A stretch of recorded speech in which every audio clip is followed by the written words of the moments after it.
So, what's it like getting back to a bit of rock after all your years of doing blues and other things? It's really good fun, actually, because some of the songs we're playing on this tour, I said I'd never play again, and if it hadn't been for this tour, I probably would never have played them again. So it's really nice just to go out and play, like songs like Shapes of Things and Wishing Well, and sort of play them with new people, so it gives them a bit of a different edge, just sort of update them a little bit, but they've still got that kind of 80s thing about them, and they're just fun to play. And it's like I'm just really playing for the fans on this tour, you know, because I know we get a lot of emails and stuff, people wanting to hear those old songs again, so this is the opportunity to hear them for the fans, which is nice. Yeah, are you tempted to carry on doing them, sticking the odd one in the set as you go along? Well, for this summer we'll probably keep them in, because we've got some festivals to do. After that, I'm not sure, but they kind of sit alongside the Scars stuff anyway, which was recorded last year, because that's kind of more rock based anyway, so it all kind of sits together nicely. It's a logical transition, the Scars, between the blues stuff and this, isn't it? It's a nice stepping stone to this. Yeah, exactly. Yeah, we wrote because we were already sort of rocking anyway, so it wasn't that much of a change, and we dropped some of the old blues stuff, so we were kind of heading that way anyway. Are you likely to start writing stuff more in a rock vein now? Got back to that. Yeah, I mean, a lot of the stuff that we've been coming up with for the next record is very much in that vein. They're very chunky, like riff-based songs, but not like anything I've really done before. They're kind of rock, but rock from there, and they've got they're quite melodic as well, but not in a kind of a soft sense. They're quite dark, but they're very strong melodically, because that's always been very important to me, obviously. And I've never just written a riff and just sort of like, I don't like writing a riff and just screaming over it. It's not. I don't even know how to do it, to be honest. So as long as we've got a good tune there happening with the kind of heavy stuff, then it works for me. I like the fact you're doing Wishing Well, the old Free song. That's great. Yeah, that's really good. It's such a nice song. And also, what as I started to get into doing the old ones, we started off with Don't Believe a Word, and then I thought, well, maybe I'll try Shapes of Things, and I quite fancied having a go at that. But lyrically, they're quite relevant to now as well. They've kind of come full circle, those songs, again, with all the kind of things that are happening in the world at the moment. So they work with that as well, which is nice. It's kind of a bonus in a way, because there's a really good reason for singing those songs, apart from the fact that they're old songs. Do you find the fans are kind of getting that message as well, do you think? I'm not sure. I think they're just there to rock, to be honest, but it's just nice for me to be able to stand up and feel that I'm singing songs about things that I care about.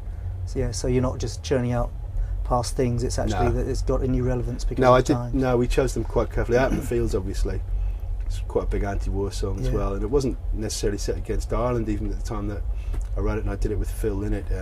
The video was set against Ireland, but it was just a general anti-war song, and I wrote a lot of those kind of songs at the time, like Victims of the Future, End of the World, and the covers that I chose tended to be of that kind of thing as well, where they had that kind of message. So it's nice to sing things that you care about. Yeah, definitely. Now, what about the fans themselves? Because the last time you were doing rock was quite a long time ago. Yeah, the late 80s was the last time. So are you noticing a load of younger guys coming in? Yeah, definitely. Yeah, down the front, you get all the young kids down the front, and it's really nice because obviously they heard their big brothers and the dad's records or whatever, and they've come to check it out, and they really enjoy it when they see it, post hand like that. I think they're quite curious. I don't think they go away and buy the old records or anything, but I think they really enjoy seeing people play live and getting the big sort of guitar thing going and everything. I mean, the audiences have been really nice, actually. Guitar music itself is back in every sense of the term, even pop, on top of the pop sounds, guitars, which is great for you because it must bleed through. Well, I think what happens is all the kind of hardcore music that's come out in the last 10 years, like a lot of the hip hop and a lot of the so-called rock, has ended up being very pop anyway, hasn't it? The sort of bands that were coming out of the States, a lot of them kind of can slot into the charts, and they can do top of the pops, and they fit in very easily, like Linkin Park and people like Alien Ant Farm, did the Michael Jackson thing and stuff. All that kind of is because the way they write songs, they're not full of guitar solos particularly. They're kind of more riff based, and they're more catchy. They're always like very catchy riffs, and so it makes it a lot more commercial, a lot more accessible for people. But there's a lot of attitude, that the rock attitude is there, isn't it? It's a very aggressive kind of... It's very aggressive sort of thing. Take no prisoners kind of thing. Yeah, because it's being made by 18-year-old American boys. It's going to be aggressive, all that. Is your son, who plays guitar, still turning you on to new bands as he was when I last spoke to you? No, he hasn't turned me on to any lately, the little git, actually. No, he just goes back now and listens to Metallica all the time. And he's 15 and he's kind of like he's just sitting there figuring out Enter the Sandman and all that. He sit there for hours just figuring it out, and it's really good to see him do it. But no, I keep saying, have you seen any new bands then? Come on. And he says, no, I haven't seen anything. But that's only for him. There isn't anything at the moment. But he turned me on to like System of a Down and people like that, and and some nice bands, and he's kind of I think he's got pretty good taste actually. You wouldn't just say, "Oh, that band's good" because they're loud. He's not one of those kids. He's quite picky about what he likes. Yeah. And do you think that the new metal thing has had any kind of knock-on effect to making more general rock more acceptable to people again? Oh yeah, definitely. Yeah. I mean, it's like everything goes in cycles, doesn't it? And rock's it's come round again. I think the new metal thing's kind of peaked a bit now. Yeah. Because you can almost judge it by one artist, and if their album doesn't really happen, then it kind of all takes a bit of it's like the foundations start to crumble. Like Korn's last album didn't do that great apparently. I think a lot of people were shocked by that, but it's like anything, it's been saturated so much by all the kind of imitators and all the guys that got into it and detuned the guitars a bit, and they all thought, well, we could have a go at this, and because it's not technically that hard to play a lot of that stuff, you get a lot of wannabes who, sort of young pretenders and everything, and I think people have got a little bit fed up with the same kind of sound, and it's going more towards that garage thing now, very much like the White Stripes and yeahs and people like that. So it has changed, but it's still rock, which is good, and it's still guitar based. What do you think of Jack White as a guitar player? He's really good actually, I love the White Stripes, I've got 2 of the records, and I think he's a very talented guy, and I like reading his interviews because he's got a lot to say that's very interesting. I think he's kind of quite an artistic person, the way his mind works and everything, and I think he's quite a deep person, the way he focuses on the music, and he has a good historical knowledge of the music. Which is why he sounds the way he does. I mean, you see this young, sort of good-looking guy, and he sounds like some old guy, like from way back, sitting down in the south, and it's amazing to hear his voice, and he's really got the earthy thing that you don't see a lot of guys get these days. Getting back to this tour, did you have to go back and relearn stuff? Was there any problem? Did you find singing stuff? Oh God, how do I sing this and play this in this format or whatever? I just had a little run through on my own in my music room. I spent a couple of days messing about with them before I went into rehearsal, and it wasn't too bad. I mean, it felt a bit strange doing them more so, because it was like, how do you do that bit? And I was having to like copy some of the old guitar parts and try and recreate the sound a little bit. And then I thought, well, there's no point in, you can't really get back to that sound anyway. I was using different guitars and stuff, so I just kind of approximated it as much as I could and as much as I felt comfortable doing.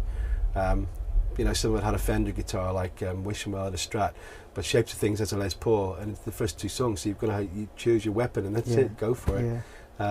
But it's nice going back to them, because what I realised was that some of those little solos were really quite well constructed, and if I hear them now, it's almost like listening to someone else, and so you can go, that really works, like the solo in Shapes of Things, it's in 3 bits, and you go, yeah, that's kind of nice, because it sort of builds and it goes somewhere.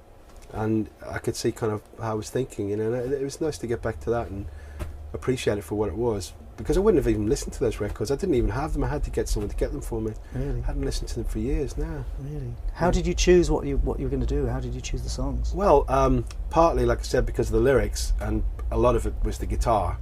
Because I thought, like, Shapes has got that nice thing, and Wishing Well I chose because it's just a great classic song. And also, they had to be songs that I was known for from that era, and so those 2 plus things like Don't Believe a Word goes back to the Thin Lizzy thing, Out in the Fields was very much my thing. It's all 80s music that I was kind of known for, and I didn't do any of the ballads really, such as Empty Rooms, because there's no keyboards in this band. It would have been a little bit hard to pull that one off. I would have liked to have done that song, because that's one that I still like, but we do Parisians, so again it's still associated with that era, even though it was from the late 70s, but it's a classic track. I noticed on the end of the sped up bit of Don't Believe a Word, you've duplicating the twin guitars for yourself. Yeah. And going to the mic to sing. Yeah. Does that pose any it does, logistical sometimes, problems? But if I counted in too fast, like I did today, it can be a bit jumbled. Yeah, that's that. But I think the more I play it, the better I get at it. I mean, the first few that was actually funny. You should pick up on that. That was the hardest one for us to learn, and to make it just sit properly and not having the 2 guitars. So I had to try and find a way of just sort of filling in the space there and trying to make it sound like there were kind of 2 guitars. Do you think the audience fills in those spaces themselves in their mind? They're probably singing along with it. I think so, and maybe some of them don't even really care or know that version. They just go along with it. But you know, the track itself was recorded so long ago anyway now, wasn't it? So absolutely. I think, yeah, but I think people do tend to do that. I think if you get it close enough, their minds will just like go with it, and yeah, fill in the spaces for them. It's a nice way of putting it. Yeah. For the tech heads out there, the people who are interested in your gear, I notice you're using a white Gibson or cream Gibson Explorer. Yeah, for once time.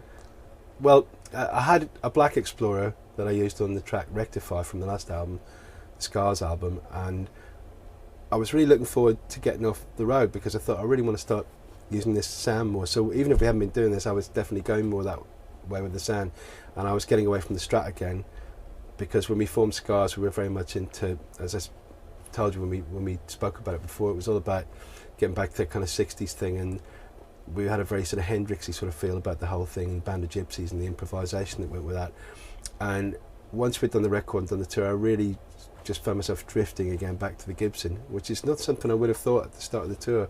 So I was so into playing the Fender, I just thought it was the perfect guitar for this band. But I also wanted to do, for this tour, I wanted to have something different, and I wanted to have a guitar that would kind of be, you know, it wasn't funny to me. It was something I wanted to project was the guitar, and so a nice way to do that in a big venue is to have like a white guitar, because you can see it for a long way away, and like a white Explorer looks bigger than a black Explorer. Yeah. So, but obviously if it didn't play better than the black one, which it does, it turned out that was the one that sounded the best anyway. So I ended up using that, and again it's like fits with the whole theme of the tour.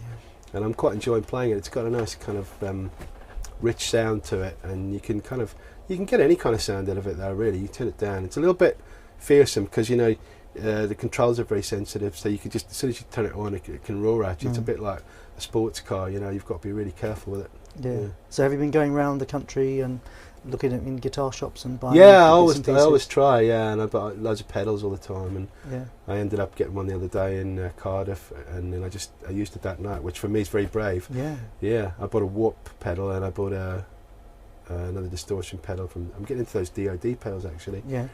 I really like how they're built because, you know, when you're singing and playing, and this is a big part of it, they've got those big buttons or those big switches on them, so you can like guess where they are with that, hitting these little switches. So they're really practical, but they all sound. Everyone I've bought, I've really liked the sound of. I used that death metal one, and I used the I had the grunge pedal before, and I've got even a graphic now, and I've got loads of this stuff now. I think I can end up using the whole line of those the way it's going. Yeah. There's a lot of practicalities that the average person doesn't realise that you have to overcome on stage. No, and I don't realise either until I get up there and realise how much I'm screwing it all up. It's true, you know, because there's a lot of physical things that you have to be aware of, and you have to hit the right thing all the time, and it's a hell of a lot in our set now with all the different types of songs and getting vintage sounds and modern sounds and mixing them. It's kind of, there's a lot going on up there while you're singing as well. Yeah. Now you're recording a live DVD of the tour. Yeah. Do you, going out there knowing there's cameras upon you, does that give you much extra pressure, or do you just forget? I don't know until I do it, to be honest. It's a while since I've done it. I think you just have to get on. Well, now you've said it. No, you just have to get on with it. You know, that's the way it is.